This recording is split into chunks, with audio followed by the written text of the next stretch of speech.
Hai, selamat petang, salam sejahtera.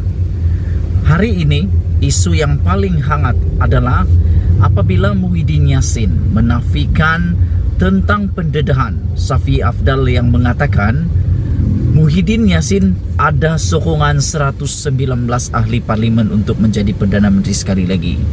Selain daripada itu, Shafie Afdal juga telah mengatakan bahwa beliau telah diberi tawaran untuk menjadi timbalan Perdana Menteri sekiranya mengikuti Muhyiddin Yassin. Yang aku hairan sekarang ini, penafian demi penafian dibuat.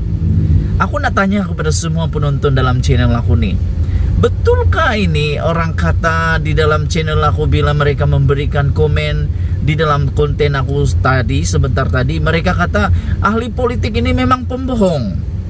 Sebab sekejap kata ini, sekejap kata itu, sekejap kata nafi, sekejap kata ini didedahkan dan sebagainya. Jadi aku nak tanya kepada semua penonton dalam channel aku ini, siapa sebenarnya yang kita mau percaya nih? Muhyiddin Yassin kah atau Shafie Afdal? Yang mana yang benar? Karena setakat ini ada banyak perkara yang membuatkan kita terasa ahli parlimen, ahli politik ini seakan-akan macam pembohong. Kita tak tahu siapa yang bohong, si A atau si B. Karena si A kata dia sudah dijumpai, sudah dibincang, bahkan pula ditawarkan dengan jawatan yang tinggi. Tapi si B kata aku tak ada jumpa pun. Ada jumpa pun tiada. Aku kata yang aku ada sokongan 119. Karena untuk menjadi Perdana Menteri sekarang dia hanya perlu 111 undi atau 110 undi ahli parlimen. Jadi benarkah ahli politik ini pembohong tahap gaban? Karena penonton aku cakap memang tak boleh percaya ahli parlimen nih. Ada yang pembohongnya luar biasa, lebih dahsyat daripada pembohong yang lebih bohong dan terbohong. Lain cerita lagi tentang isu di mana apabila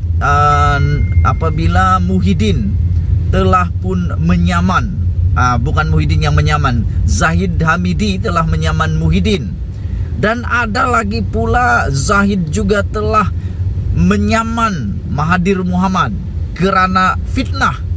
Ini pun kita tidak pasti siapa yang bohong, siapa yang benar.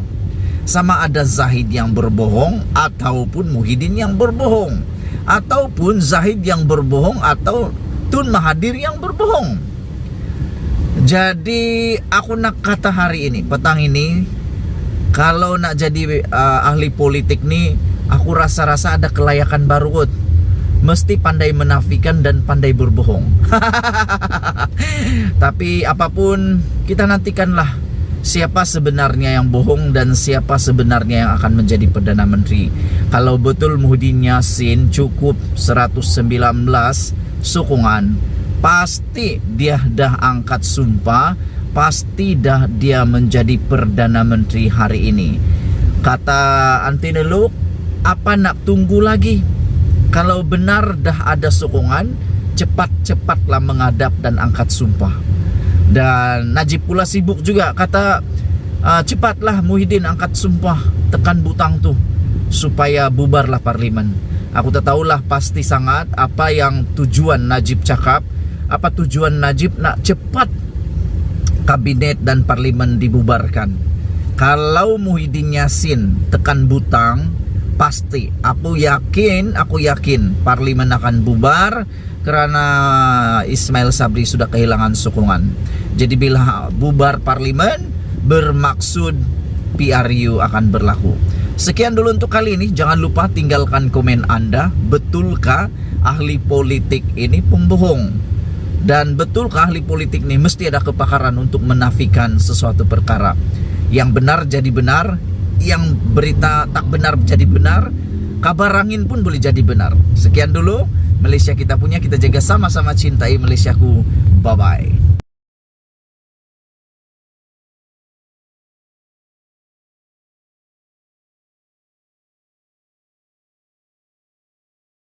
Selamat petang, salam sejahtera. Isu hangat petang ini, saya tak pernah dakwa ada majoriti untuk kembali jadi Perdana Menteri, kata Muhyiddin. Berita sepenuhnya. Presiden Bersatu Muhyiddin Yassin menafikan dia mendekati pemimpin politik dan memberitahu mereka dia telah memperoleh majoriti untuk kembali sebagai Perdana Menteri. Ini selepas Presiden warisan Safi Afdal menuduh Muhyiddin 2 bulan lalu berjumpa dengannya dan mendakwa mendapat sokongan 119 ahli parlimen. Sebanyak 111 ahli parlimen daripada 220 kerusi diperlukan untuk majoriti. Berita harian memetik Muhyiddin menyifatkan dakwaan itu sebagai tidak benar. Dia mengesahkan bertemu dengan pemimpin parti bukan BN, tetapi berkata ia adalah untuk membincangkan pengaturan untuk menentang BN secara langsung pada pilihan raya umum ke-15. Perkara ini dibincangkan secara tidak rasmi apabila terdapat beberapa ahli politik dari parti pembangkang yang menemui saya selepas pilihan raya negeri Johor. Rata-rata berpendapat cara terbaik untuk menghadapi PRU 15 ialah dengan mengusahakan formula 1 lawan 1 menentang BN, katanya. Muhyiddin berkata, kejayaan BN dalam PRN Melaka dan Johor adalah disebabkan undi pesaing mereka berpecah. Susulan itu, saya mengambil inisiatif untuk berhubung dengan pemimpin parti selain BN bagi berkongsi pandangan mengenai formula serta 1 lawan 1, dan inisiatif ini saya ambil selepas mendapat persetujuan Biro Politik Bersatu dan Majlis Pimpinan Tertinggi Bersatu. Saya tidak bertindak secara bersendirian, tetapi mendapat mandat daripada parti, katanya. Menurutnya, persefahaman diperlukan untuk PRU 15 bagi menghalang kepulangan kleptokrat. Saya percaya majoriti rakyat menolak kleptokrasi dan suatu usaha mesti dilakukan untuk menghalang BN daripada kembali berkuasa sepenuhnya di negara ini.